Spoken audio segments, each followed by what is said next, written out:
episode 49 of Anime and Us. I'm TJ. And I'm Shawn. And this is the review show that reviews anime from A to Z. Sort of. Alright guys, so last episode we didn't spin the wheel because there's only one anime in queue. Well, I'm sure there are other Well, there's plenty of others, just not on the website we're using that has them all structured. Oh, well, yeah. Or maybe there's just not any dub. I'm sure there's gotta be one or two dub that's just not on the website. There's no way. I mean, there's a lot of crap on this website, though. There is a lot of crap on this website, goddamn. Anyway, so Queen's Blade Season 2, because the first time Q came around, obviously we did it since it's the only one. Yeah, and it had multiple seasons, so... I did the wiki part on the first episode that we did, and on the last season. Yeah, we don't actually do research, we just read the Wikipedia page. Pretty much. I don't know if we But I did do a tiny bit of research for this, so I'm not reading the wiki this time since I read it last time, but if you didn't know, there's 4 or 5 seasons of Queen's Blade, and that came out when it came out years ago. I think there's 3 main seasons, and then... Yeah, there's like OVA or whatever. There's like a 4th season OVAs, yeah. But, apparently, now this stuff came out when it came out, I forget when, doesn't matter. But, last year in 2019 at the moment, and I think it was spring or summer, I can't remember which, they started remaking the entire show, and it's still airing. They haven't stopped releasing episodes weekly. What the fuck? Well, I mean... I can see why guys are into it. Yeah, that's pretty obvious. It's pretty popular for a reason, and I like it because it's hilarious. Man, yeah, it is so funny. There's 2 specific moments in the second season that made me die laughing. Like, I had to pause it because I'm just rolling laughing. It was so funny. I think this might be the most hilarious show I've seen, honestly, and it's not intentional.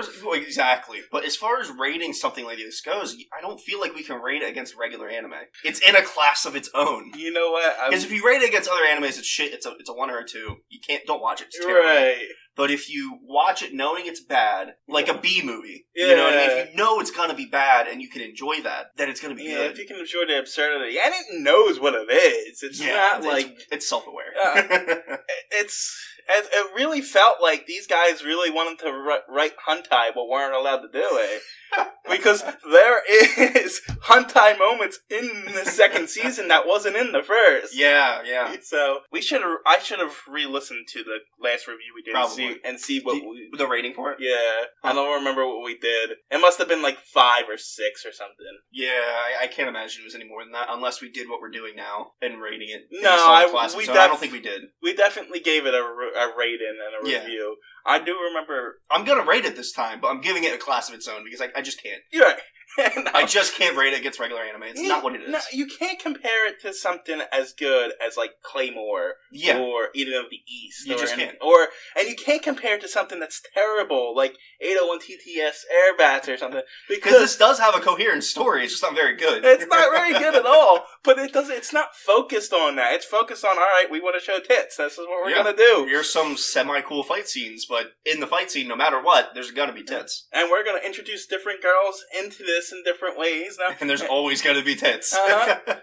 And you know what? There would have been nudity of the lower half, but they're not allowed. Right, in Japan. It 100% would have happened with all the weird shots they put in. But they're just not allowed. Right. So, I don't know, you want to jump into it? I mean, honestly, I don't even remember where it started in the second season. I think they were, like, in an inn. No, I remember where it started, because because at the end of the first season, that giant monster headed into the Queen's Blade.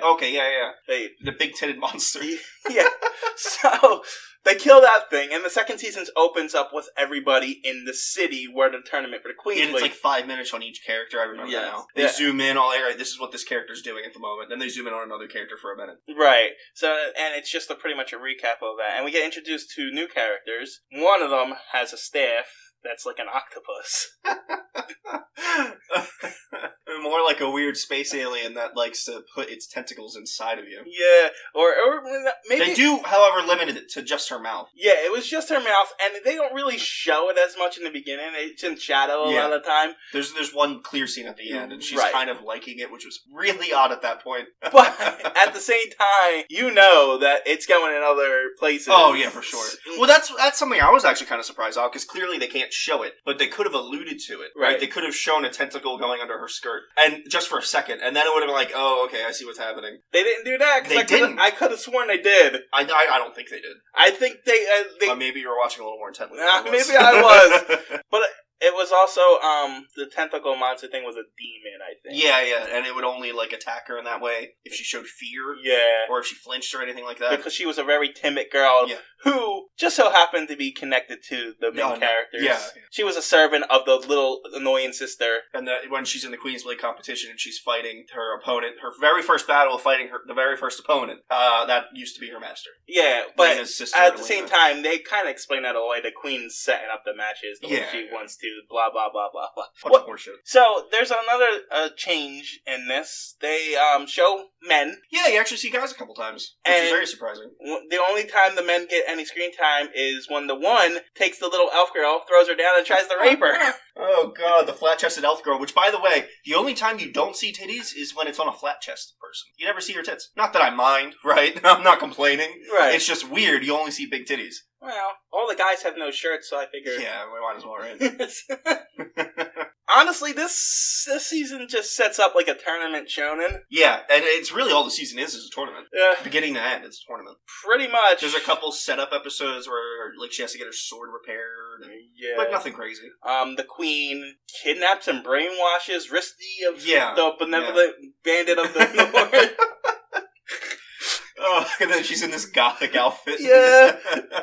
Which somehow was more conservative than her old outfit. Yeah. Even though it was like nothing. Yeah, really odd. The one Japanese warrior with the kimono, you know what I'm talking about? She's got the sword and the horns. The second main girl. Yeah, the second main girl. She, something I just wanted to bring up is that in a couple times in the second season, she brings up, I think 2 or 3 times, she brings up how all the warriors in this country are like super... Scantily clad. Yeah, scantily clad. Yeah. But every single time she fights, and she fights a lot, every single time she fights, her tits come out. Well, motherfucker, wear a bra!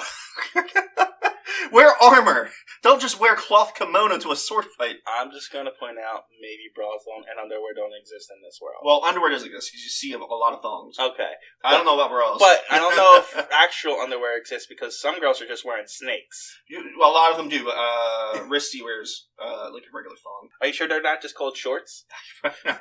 Some really tiny shorts. Because I don't think I've ever seen shorts in this world. That's fair.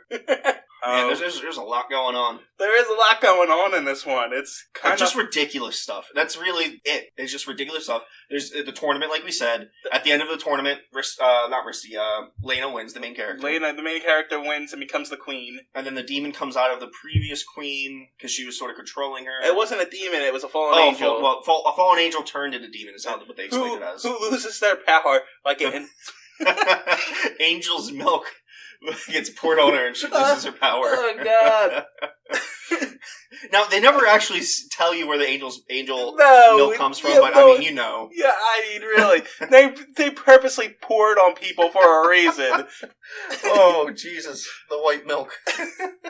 There's some trauma in this. It's not really good, but there's some drama. Yeah. Like, the kimono girl's scantily clad ninja friend dies. Mm. Makes her kill her because she's too weak, or like has too many friends or something. She's not. I don't know. Cutthroat enough. And then we have the little boy and his mom. His mom gets frozen in the. Yeah, that's where I was going. Okay. Because I was going to bring up the demons. Yeah. The bunny girl's back. Oh god. And she's fierce. She gets frozen in this ice thing that the queen does. Yeah, like Jurassic Park. Ember. Yeah. The queen can turn people into ember. And then she does it to the Egyptian girl, too. Yeah, she does it to just about everyone that loses. Except for a few people that can get away from it. The maid demon, the ghost girl. Oh, yeah. So she sort of takes in the little boy under her wing. She starts to... His mom gets frozen. Yeah, she turns good, essentially. Yeah, well, that was actually some half-decent plot development. That was the best storyline in the show. She's taking care of the boy, and to stay alive, she has to suck souls out of people. But he doesn't want her to. He wants her to be good, so she doesn't do it, and she eventually evaporates. And she eventually dies because of it. Well, not sort of. You think people die in this? But they all come back. No one dies in it. Also, one serious criticism, which I really shouldn't have, but I do, of the show, is whenever someone gets hit with a sword, they're never cut. Like in Lena's battle at Risty, she takes the point of her sword and thrusts it into her. Into her stomach. And she's fine. Couldn't do anything. Is there blood in this? I don't think so. And if there is, it's a very tiny amount. Huh. There's titty milk, though. I never noticed. Yeah, I never noticed blood. I don't think there is. This show is very good at distracting you. I haven't even gotten onto my 2 rolling on the floor moments yet. I haven't gotten to them yet. There's so much ridiculousness. Yeah, I know. It's hard to know where to even start half the time. Yeah, pretty much we're just saying all the ridiculous shit, and that's our review. The story's not really there. Pretty much what ends up happening is they fight in tournament, and then eventually it turns out exactly how you think it's going to turn out, and the fights. No twists, no turns. You know what was strange though? The girl with the snake for underwear and her apprentice. Yeah, she just vanished. Yeah, she was in the tournament. She never lost, and she just walks away. I kind of forgot about her. Yeah, whatever. It just reminded me. All right, what are your 2 moments? So my 2 moments is one is this nun priestess girl, the one with the giant tits. She's a new character. She gets introduced. Yeah, in the second I forgot season. about her. So she ends up fighting in the Queen's Blade. As for holy purposes, whatever. But what's ridiculous about it is her attacks. She has like this sacred holy book that teaches her how to fight, and her attacks are lewd sexual poses. Yeah. Like bending over, but she has clothes on, but like bending over and showing her there's no way around it, her with clothes on, and then like she does that and this yellow energy ball comes out of her and shoots at her enemies. But that's how she attacks. It's ridiculous. And then the angel from the first season ends up having the fight in the Queen's Blade, and the nuns just worshiping her. Oh, it's so stupid and hilarious at the same time, because eventually the nun gets the angel to start doing the nude poses and stuff like that. It's so bad. I was dying when she went to fight the angel and started doing those poses. I'm like, what? It was so funny. And then the second moment was in the last episode. So the current queen, before Lena wins the Queen's Blade and becomes queen, she has this a weird outfit, but she's not wearing any underwear. The only thing covering her bottom part is this weird reptilian, looks like a tail. Right. And it's silver, and it sort of comes out from under her and then covers her. It looks like a bit. Penis. Well, up until the last episode, it didn't really resemble a penis too much. No, it looked like it was bended up almost like underwear. Yeah. And then at the very last episode, it sort of becomes erect and shoots off and attacks Lena. And then once it's done attacking her, it right back to where it's supposed to be as underwear, and I was dying. So stupid and ridiculous. Oh my god. Yeah, I honestly don't know what to say. Yeah, there's not much to say. I'm not. This is the only real fixture in our structure. Mm-hmm. So I'm kind of looking forward to Q. It's just hilarious. I don't feel like we felt that way when we watched the first season. Like, oh yeah, I can't wait for the second season. Now we're like, yeah, I kind of want to watch the third season, like, just because it's ridiculous and funny. Because at that time we had to watch a lot of crap up to that point, but we got into a point where we watched a lot of good stuff too, and this is somewhere in its own class. So we just assumed this was like, this is a bad anime at that time. Yeah. It was like, but no, this is something. It is bad. Objectively, it's terrible. It's bad in a special kind of way. I actually recommend watching it. Have fun with it. Yeah, have fun with it. I mean, if you're like against nudity, it's not for you. If you're like really prudish in any way, or against sexism in any way. Well, I mean, to be fair, it's not really. I mean, it's clearly sexist by the creators, right? But at the same time, they're all strong women. No, what I mean is, if you're sensitive to sexism, yeah, it's gonna bother you. Yeah, but again, they are all strong women. You know what I mean? None of them are, except for one or two of them might be kind of weakish, but the whole point of the show is very strong. They're all strong women, but they're all objectified as hell. Oh, God, so bad. Elena's objectified by her sister Elena. Yeah. Lena and Elena. Really? You couldn't think of a different fucking name. There is some incestual stuff going on here. I don't even know. There's maybe one heterosexual relationship in this show. Yeah, the armor, the weaponsmith. The weaponsmith, with the boy. And that was only so they could have that little boy in this show. Yeah, and you see his father and her husband for like a minute, not even. Well, she gets frozen like 2 episodes in, so she's gone. But in the last episode, second to last or last episode, they get unfrozen out of that ship. And then and you see him for like a moment. So you know what's interesting? I actually read the synopsis of the 3rd season, and it looks like it doesn't follow the same characters. God. It looks like it jumps ahead, and it's kind of sounds like Lena turns evil. Really? Maybe. Hey, absolute power, right? Maybe. I don't know. Like I said, I only read the synopsis part of it because, when you hit next episode, it goes to the next episode, and I just saw it. I was like, oh, so. I mean, look, if I'm going to give it a rating because I have to give everything a rating, but like I said earlier, it's in a class of its own. It's in its own sub-genre category, whatever you want to call it. Yeah. I'm giving it a 10. It's enjoyable for what it is. I laughed really hard. Now, if it was an objective score, 1 or 2, it's terrible. No. Not even objectively 1 or 2, because objectively, it's better than 81 TTS Airbus. We gave that one a 1, right? We gave that one a 1. It's better than Kuikazu. It's better than Kuikazu. I gave like a -10 for that one. But I gave that one a 2. Oof. It's better than Divergence Eve, which we gave a 3 to. So it's at least a 4 or 5. Jesus Christ. Just of it on its absurdity on its own, I guess you're right. Yeah. 4 or 5? Because 4.5 is what I'm giving. This was enjoyable. Even though it's crap, it was enjoyable. It wasn't infuriating. It wasn't boring. It holds on its own. Yeah. And that's all you can really ask for something. Especially something like this. Yes. As far as entertainment-wise goes, that's all you can really ask for. It's an easy 4 or 5. There you go. Next category is Category R. Hold on. Before you spin. QRS. Well, no. No, I'm just thinking. I was thinking we usually compare the animes. To the previous one. The previous one was the first season. Okay, which one? What season? Which season? Yeah. I would say this season. Yeah, the second season was definitely better. I have fonder memories. Although, the first episode of the first season... Oh god, that was pure gold. Where the titty milk? Exploding titty milk. Oh my god, that blew my mind. Yeah, I don't know, maybe they're even after because of that. Just because of that one episode. Maybe. But, you do see her fight with her titty milk a bit in the second season. Yeah. Like, towards the end of the season, she's fighting some bats, and she's using, I don't know, her sword or whatever the fuck she has, and then her tits squirt milk randomly at the bats. So, and the more I'm thinking about it, the way we were reacting, we never reacted to this about any other show, so that's gotta have its merits in its own way. Yeah, I think so. Alright, so Category R. Yeah, let's spin this time.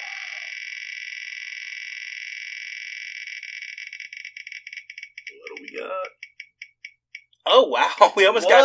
Oh, almost. We almost got Rurouni Kenshi. Restaurant to Another World. We almost got Rurouni Kenshi again. Yeah. So. We almost got that rain one we were talking about, too. It was right before. So, that's interesting. And look at what Restaurant to Another World is. It's done that for the past 10. It sounds ridiculous. It does sound ridiculous. R.E. There. How many episodes is it, first of all? 12! Oh, that's perfect. God. Comedy, fantasy, mystery. At the bottom floor of the building with the dogs... What? In the shopping district near the office street, there lies a cafeteria named Yoshoku no... Oh, that's too much for me to care if you shit about. Yoshoko no Nikuya. That has an illustration of a cat on the door. That's such a weird paragraph. It's been open for 50 years and has satisfied various salarymen from nearby offices. Okay. Despite it being called a Western cuisine cafeteria, it also provides other varieties of menus. Uh-huh. Oh, what? For the people of this certain One world. secret, cafeteria is closed to the public every Saturday, blah, blah, to make way for special guests. Dishes when a bell rings, customers from different places guests find them to be more exotic than what they used to. As the cafeteria aims to serve masterpieces, it's only comedy, fantasy, and mystery, so I don't think it's going to be too sexual. There are tags for that, you know. There is? Yeah, well, let's click on... I don't think there is. Let's go back to Queensblade and see what the tag is for them. Yeah, no. Wow, there are tags for it. It's just not on Queensblade. That's weird. No, I don't think it's... Ichi, there's all kinds of tags for sexual shit. Yeah, but not, like, explicit stuff. Yeah. It's more genre defined and rather explicit. But I'm sure the Restaurant from Another World is just, honestly, they're just talking about cuisine. I think that's all it's going to be. So, I guess we're in for 12 episodes of hell. We'll see. Who knows? No, it might we'll be good. see. We've been surprised before. We have been surprised before. So. Alright, guys. Next episode, something kitchen. Restaurant from Another World. There we go. Alright, bye. Bye.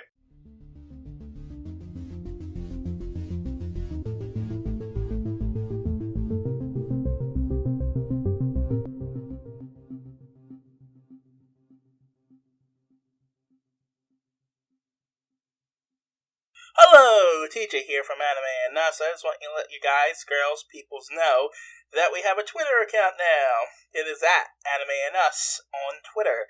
I'll be posting episode updates on there every time I release a new one from now on.